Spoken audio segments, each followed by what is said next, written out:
असमन बीमारी की इब्तदा या शुरुआत जिस्म में सोजश या इन्फ्लेमेशन से होती है और ये हमारे इम्यून सिस्टम का एक नॉर्मल रेस्पॉन्स होता है बीमारियों के खिलाफ। नन सोजश, इन्फ्लेमेशन, वरम या सूजन ये जिस्म के किसी भी हिस्से में हो सकती है। इंटरनल ऑर्गन्स में भी हो सकती है और एक्सटर्नल ऑर्गन्स में भी हो सकती है।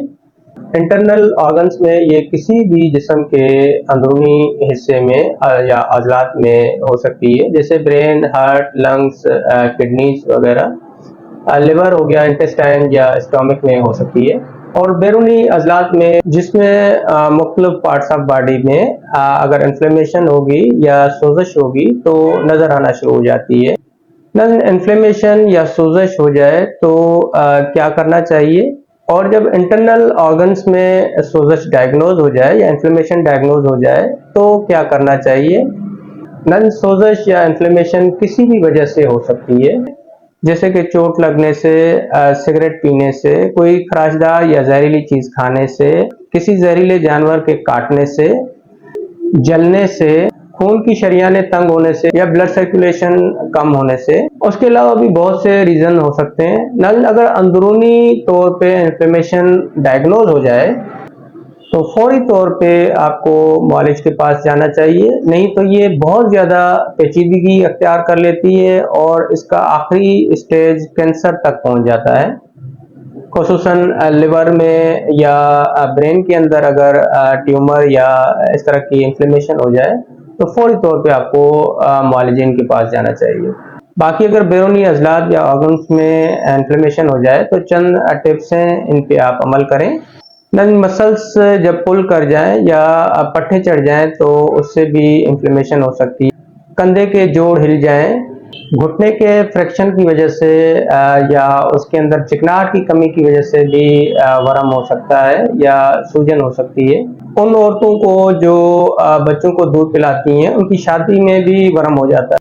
मर्दों को टेस्टिकल्स में इन्फ्लेमेशन हो जाती है। पेल्विस वाली रीजन में अगर इन्फ्लेमेशन हो जाए तो उनके लिए चंद टिप्स हैं, इन पे आप अमल लाजमी करें। ज़ुबान में या गले में अगर इरिटेशन के साथ इन्फ्लेमेशन हो जाए तो नमक वाले पानी से गरारे कर लें। गर्म पानी किसी बोतल में डाल के ऊपर कपड़ा लपेट के छाती पे या पेल्विस वाली रीजन में टकोर कर सकते हैं। घुटने में, कंधे में, कमर के किसी भी वर्टिब्रल कॉलम में अगर इन्फ्लेमेशन हो जाए या किसी भी मसल्स में इन्फ्लेमेशन हो जाए तो रोगन जैतून लें, उसको थोड़ा सा नीम गर्म करें और मालिश करें। रात के टाइम पे सोने से पहले घुटने के ऊपर गर्म पट्टी लपेट के आप रात को सो जाएं। नन जिस्म में अगर सेल्स में ऑक्सीजन की कमी हो जाए तब भी इन्फ्लेमेशन हो सकती है, इसलिए सुबह सुबह के टाइम पे आप वॉक करने के लिए जाएं और ऐसी जगह मुंतखब करें जहां पे दरख्त हो या हरियाली हो, जहां ताज़ा हवा और ऑक्सीजन वाफर मिकदार में हो।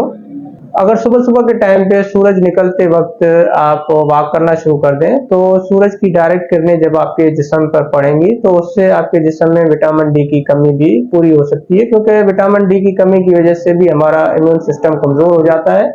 अपने विटामिन डी की कमी को पूरा करें खुराकों के जरिए। जिस्म में जब भी आपको सोजश के सिम्टम्स मिलें तो फौरी तौर पे नमक और चीनी का इस्तेमाल कम कर दें। अगर आपने नमक इस्तेमाल करना ही है तो पिंक साल्ट का इस्तेमाल करें या लाहौरी नमक, वो बहुत बेहतरीन चीज़ है। उसमें आपको पोटाशियम भी वाफर मकदार में मिलती है जो मसल्स के लिए बहुत ही ज़रूरी है। अपनी फैमिली का ख्याल रखें। अल्लाह हाफ़िज़।